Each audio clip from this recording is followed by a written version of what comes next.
Hello, everyone. Welcome back to the Blue Table Podcast. Today we have a very interesting topic to speak about.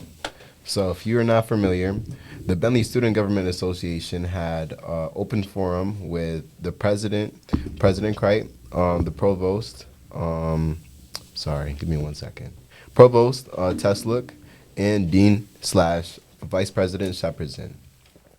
And today we're here to discuss a couple of the topics that were brought up, get our opinion on it. I personally was able to be there for the first 25 minutes because I had to go to office hours, but Phil was able to be there for a little bit longer than that. So, we do have we have a difference in perspective. So, yeah, let's get right into the conversation.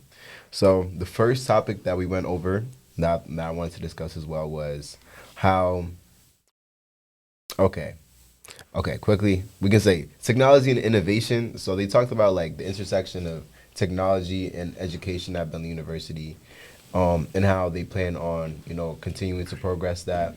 And I think, that's kind of cool because it's like it's showing that they didn't do it just as a trend when it was like ESG was popping off, but they want to have a sustainable um, a future with innovation. And they also said they wanted to strengthen industry partnerships, and they presented to the board last week. And those plans are going to be going forward. Yeah, so I can go a little bit off that. Yeah, I was there for about an hour or so. I think that this was really helpful, especially because they were pretty transparent with how they could answer their questions. And it's really nice to see that they were like trying to get our feedback because obviously it's college, we're all adults at this point. So making decisions isn't just up to the dean, the president, or the vice president. So hearing student voices is also really important. Like there are a variety of student orgs who came by. We had like frats talking or cultural orgs in general. So we thought this was a really nice and then really helpful thing to do as it kind of allowed our voices to be heard. Did they mention anything about AI? Let me see. Actually, they did. Let me go to my I think notes. it was Go ahead. related to like academic integrity. So I think it was just having professors trying to reinforce it as much as possible, because I know that sometimes students are like at a disadvantage, especially like in group work, when like your group members using AI, but then they don't double check it, but then you're like doing your actual work, and then like what role do you play in that situation where like if your groupmate gets caught, what happens? Because you don't want to be the one at fault when you didn't use AI. So I think just them trying to reinforce the fact that students should utilize AI in a way where it can help, but not use it as a clutch or a crutch for everything.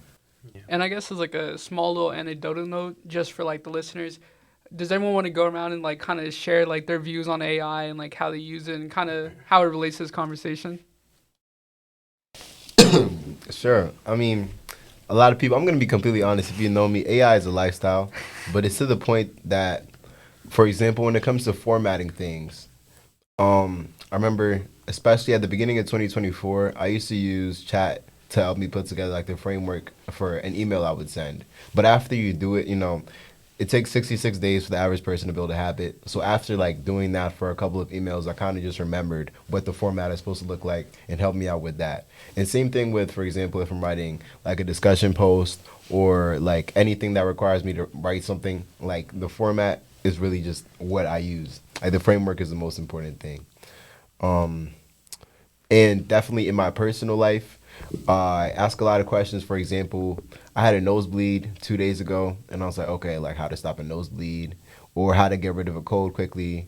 So I feel like, chat or generative AI overall is like the tool that I wish I had when I was a kid because it just answers all the questions I have, no matter how small they are. Yeah, I would say I definitely agree with that.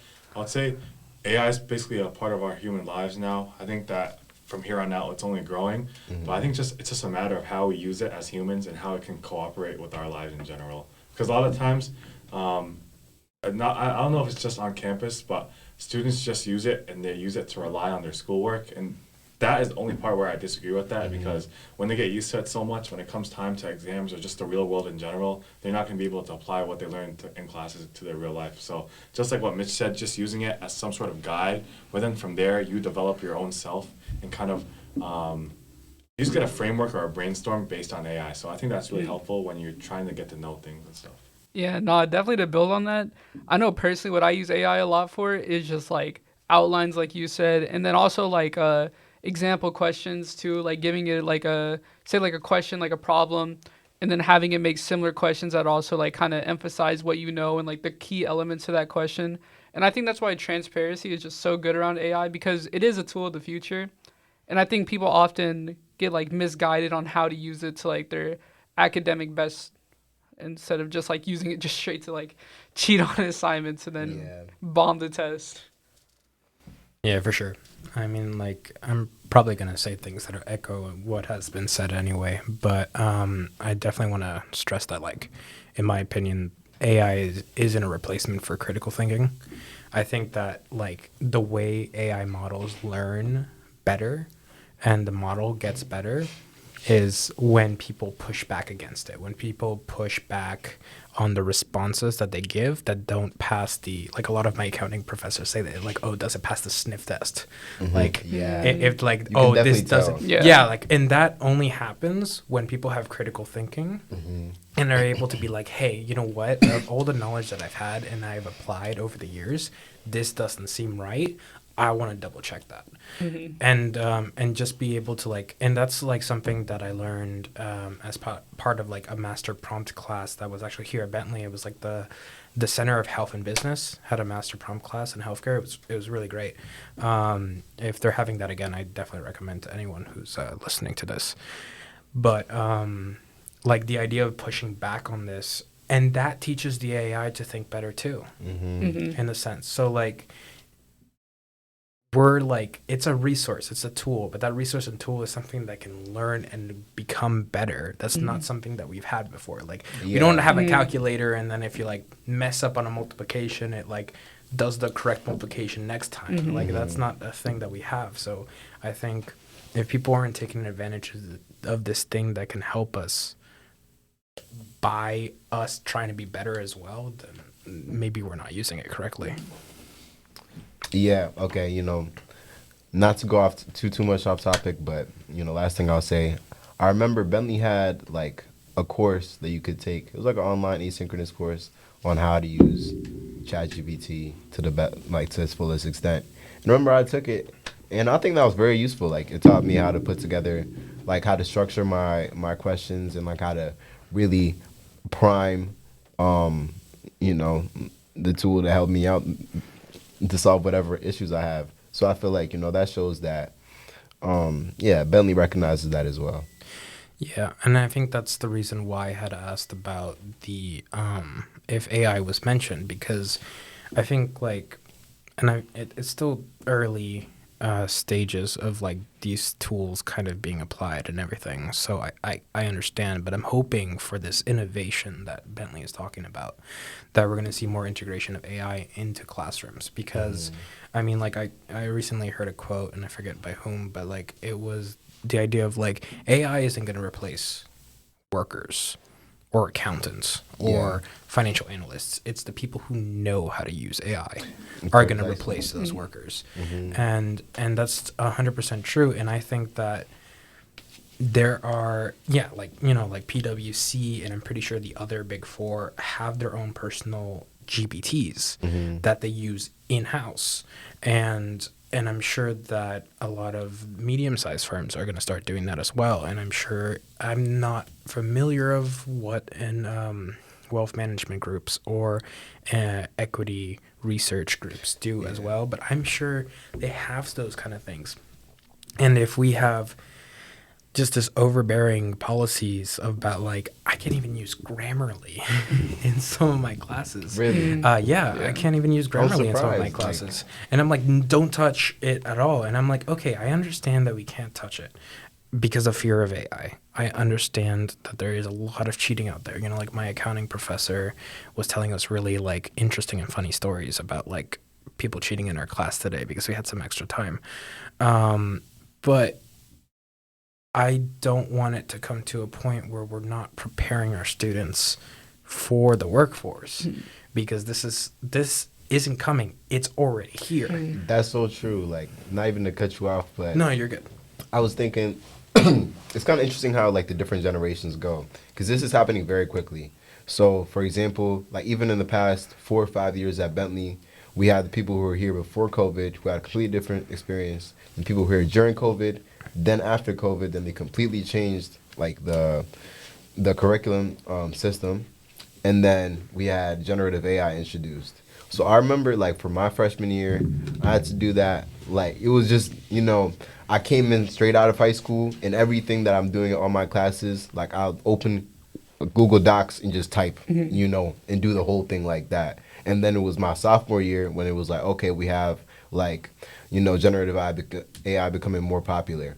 But I'm thinking the grade that's below us, well, yeah, I'm a junior now, and my roommate is a sophomore, and he was telling me about how in 2 of his classes, like 50% of the class had failed the exam. And I'm thinking, I don't know. I'm not really trying to assume, but either the exam was that crazy difficult that nobody could get it done, or they were just like abusing it, like abusing the tools, like during the times where they had to study. No, yeah. I mean, like I said, it's not a replacement for critical thinking. I just for example, we have access to Copilot apparently, and I didn't even know this. Like Copilot is crazy. It's the idea of like when I first saw it being introduced, I was like, this is insane.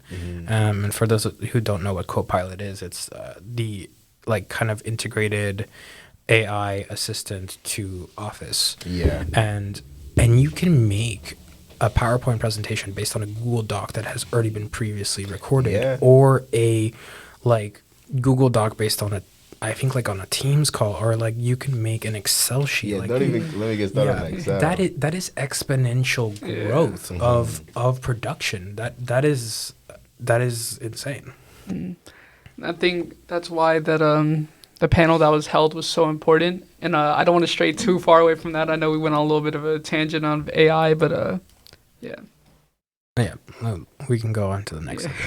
Some other things that were discussed. Something I thought was interesting was how we had construction, as people may know, on Adamian, because this summer they're trying to put together like a new reimagined space, and they talked about how. Let me find the quotes exactly. So there will be a cafe in Adamian. We want the space to be active and vibrant throughout the daytime and evening. And I thought that was kind of interesting. Like, it kind of, if anybody's wondering where the money, I think we could get to that next as well. If anybody's wondering where the money is going, they're building a new Adamian.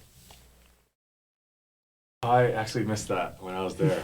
I think I left to use the bathroom maybe. But I think it's really interesting. I did not know that, but. Damon is already nice as it is, but I'm excited to see what improvements they make off of it, because I know that like some of the buildings, some stuff I like discover like every single day. Like I knew there was a walking pad in Morrison, but there's also a walking pad in Adamian, so I'll definitely be using that. But in terms of like money and our like all our like fees being allocated towards improving our buildings, I think it is pretty helpful because it just overall makes the student experience a little bit better. But as long as the student is utilizing it in a way where it can improve them, I think that it's justified in how they're spending the money. Yeah, I mean, like I see people in Adamian, like in like little pockets and corners and things like that, and so making it more of a student meeting spot. And I've heard also like on the professor side that we just need more offices. Yeah. And be able to have like those private conversations with professors, I think is important. Do they have an idea about when that will be finished? So they said construction during the summer, 18-month time frame. It's going to be a lot of dust and relocation. Thank you to our incredible facilities team. By the fall of 2027, we'll start in a reimagined, remodeled Adamian space that will provide a set of enhancements that we don't have now, bringing in more industry and corporate partners that bring opportunities, employment, and projects. So it's it's setting up the newer generation, which is, I'm not gonna lie, any money that goes into bettering kind of the future of like where the Bentley is going, I think that's amazing. I think that's something that's very needed, especially with the buildings. Like I won't be able to take advantage of that, but that's fine. I'm sure like there's projects that the previous generations of Bentley alumni have have contributed to that I am currently enjoying, and I'm sure that I mean like from my experience or from my knowledge, the Bentley alumni network is pretty strong. So like, you know, like I'm very happy that you guys are gonna get. Well, hey, Mitch, you're a junior. Oh, I'm not gonna get it, but it's fine. Like, no, yeah, no, I'm not gonna because get it. Like, we're gonna graduate. We got the reimagined. MCC. Why am I saying reimagined? Yeah, they made it. Like they created the new MCC. Yeah, So, yeah, like, no, I got to enjoy that. Shout Like out. enjoy both of them. So that was cool. And then whenever I come back to visit, because I feel like I'll probably visit for like the events at Bentley for like the next 2 years, and then after that maybe not. But at least then I'll be able to see it. Yeah, and Michael, you're a sophomore, right? Yeah. And Phil, you're a sophomore too. We'll be able to be there. The We'll be there for y'all. the spring semester, I think. If it's within the 18-month time. No, you get That's good. 18 months. Okay, you might get it for fall and spring of senior year. That'd be cool. Just like, make it a senior hangout spot. It's like take advantage of it. Like it's like tell the freshmen to be like, you gotta wait a whole year for you to enter this building because it's ours right now. So we can go into the impact of social platforms like Fizz. So essentially, during the questionnaire, we had a couple of students that brought up some concerns about Fizz and the way that it's used. It's kind of like, okay, I kind of understand it. So imagine you were being defamed on Fizz. There's nothing you could really do about it. Like, you could be bullied on Fizz, and like, there's nothing you can do except, you could delete the app, or as I think like Dean Shepardson or the provost said, like, you can go to the IT department and they will block Fizz like from your phone.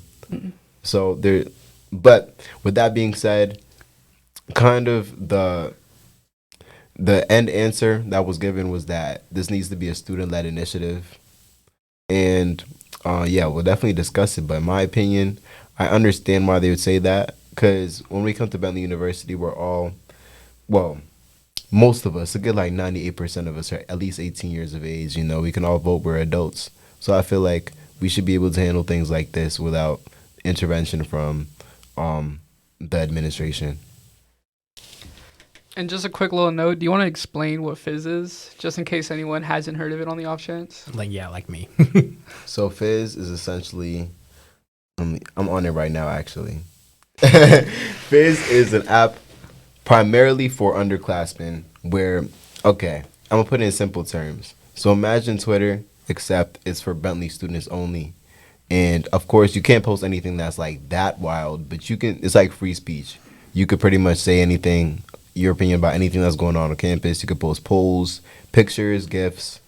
You could just say something, you put up a Fizz, and people can like upvote your whatever you post, and you can get like more points, and you could be like on leaderboards. I'm pretty sure there's awards as well. It's kind of gamified, but yeah, that's kind of a quick rundown. And it's all anonymous, right? It is all, yeah, that's an important fact. It is all anonymous. You can put like a username, but it's just an alias. Like, you can put whatever you want as your name, but most people go anonymous. So is it like an external company, or was it an app made in-house with Bentley? I think like some Bentley students made it type. Okay. I mean, I think there's a lot of things there. Like you have, like you were saying, Mitch, like we're over 18, we're adults, we can handle this. We should be able to handle these kind of things on our own. I agree. I think that to an extent, there's also like the idea of like free speech, and that goes into a conversation that I'm totally not qualified to answer. But because it is like a social media platform, like that is in-house for Bentley, if I'm understanding that correctly, like there is community guidelines and for social media.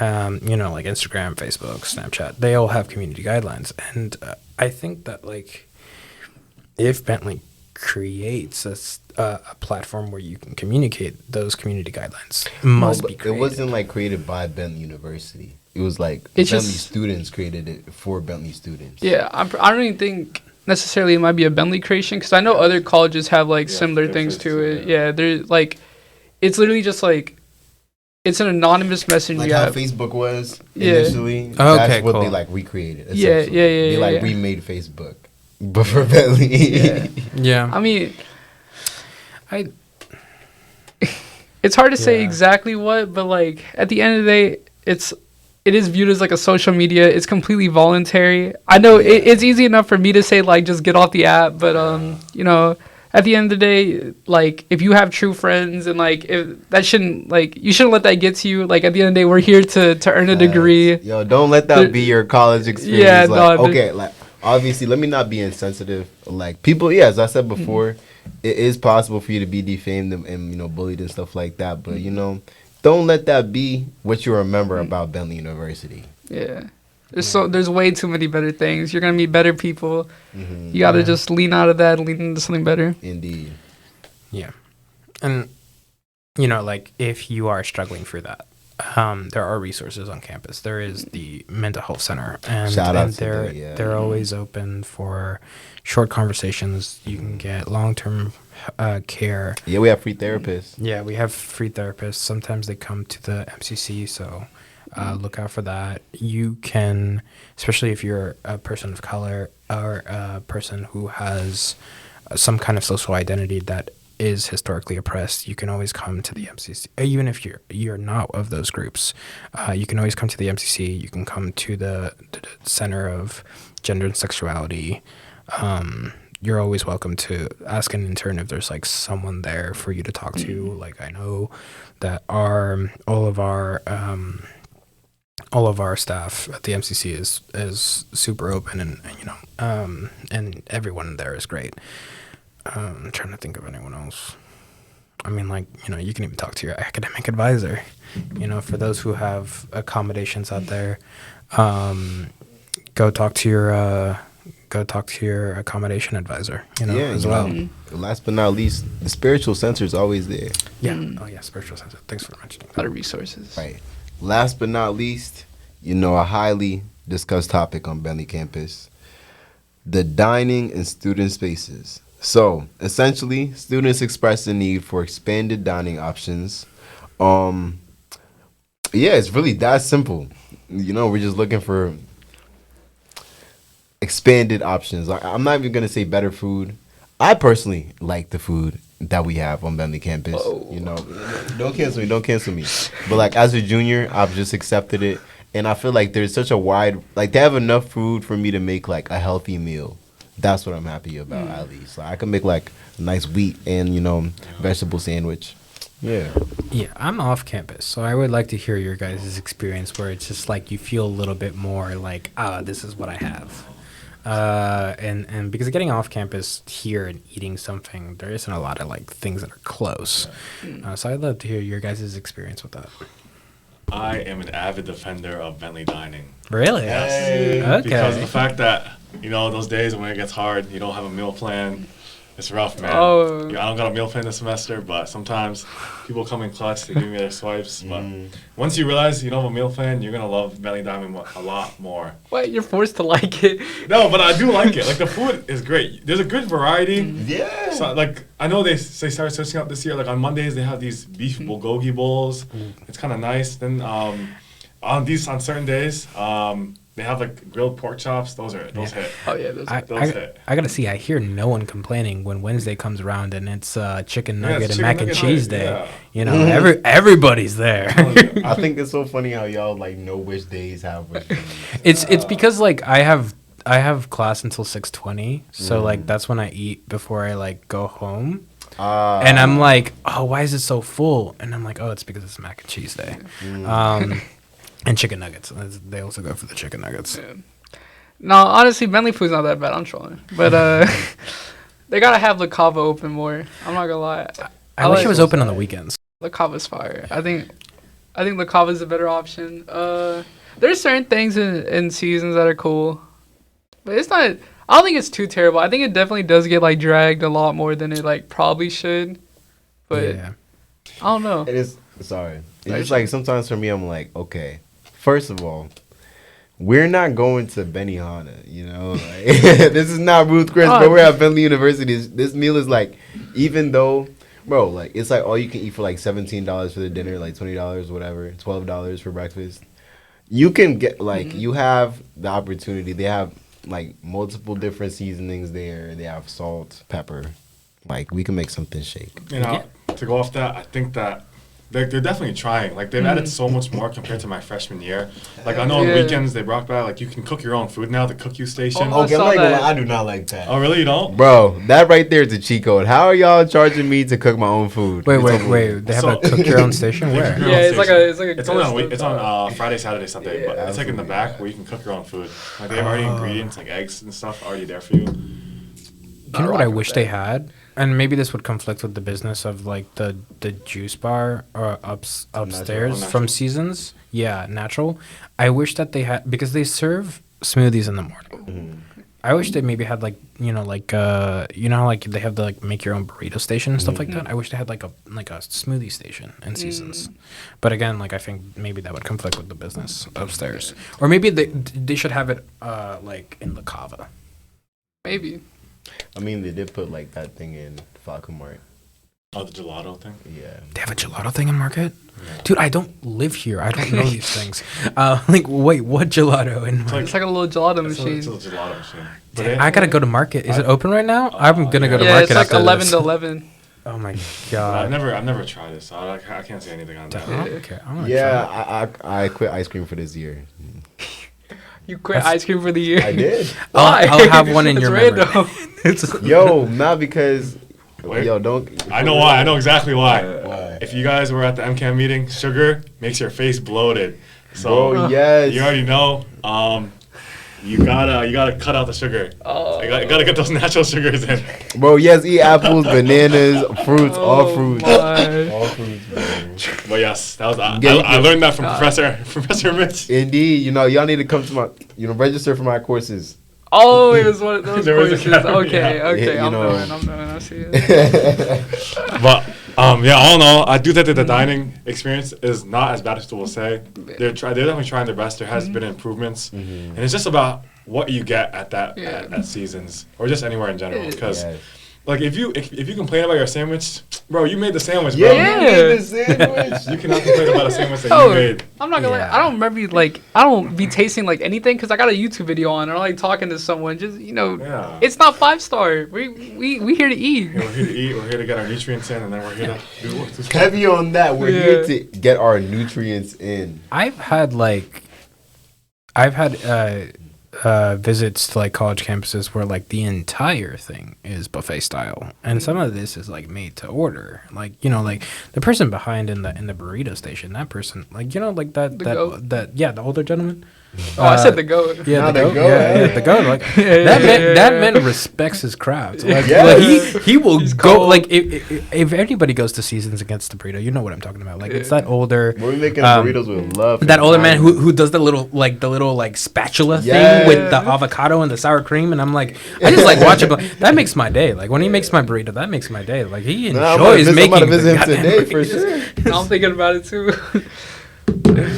Yeah, The only thing I really think is like the lines are crazy. Like there's some times where like it's so packed. Like I don't know how to like feasibly say this, but like they gotta like expand it a little bit. I feel like because there's some times where like it's like genuinely like I've swiped in before. I'm like, nah, it's too busy. They're like I'm just left. Like there's just too many people in there. I have a small complaint that like when I wanted to get the grilled chicken, and there was like 4 people behind me, not the huge line. There was like 4 people, and I was like, hey, can I get like 3 or 4 pieces? 3 or 4 pieces, dang. Yeah, no, I was just like, I wanted like I didn't want 2 like also like he gave me the small ones, but like I was like I want like a couple more. if You could always spin back. That's what I you do. gotta I do. I was just like, I don't know. Could I have a couple more pieces? said And, like, no? Nah. And he was like, no. Really? I was like, yeah, no. He said no. Even though it was like because he like pointed to the people behind me, and I'm like, You gotta go in the ladies there. She be giving like 4 pieces. Like Yeah, bro, she be spanking it for me. That's what I was saying. Like, I just think like I never need to ask. I don't know. I eat a lot of chicken. yeah. Like if I get a burrito, I also get chicken. Cause I just like I want to hop up on the protein. So like not that I'm like super into like protein, but like I like. Hey, everyone can hit a protein intake. Yeah, no, I mean like it's good to have extra protein, especially if like you're surrounded. There's a lot of things on campus that are like very carb loaded. Oh yeah. So protein intake. This is not a health class, by the way. So but like protein intake helps balance that out. I did not know that. Thank you.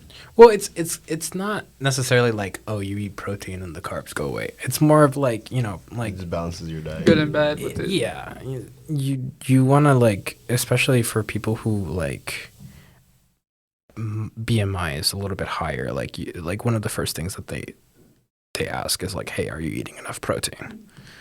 As well as like, are you exercising? That's also important. All right. Is there anything else we wanted to discuss? Like, had you like final thoughts and feelings about, because Michael and I didn't go, but we loved having this conversation. But any final thoughts and feelings you guys had?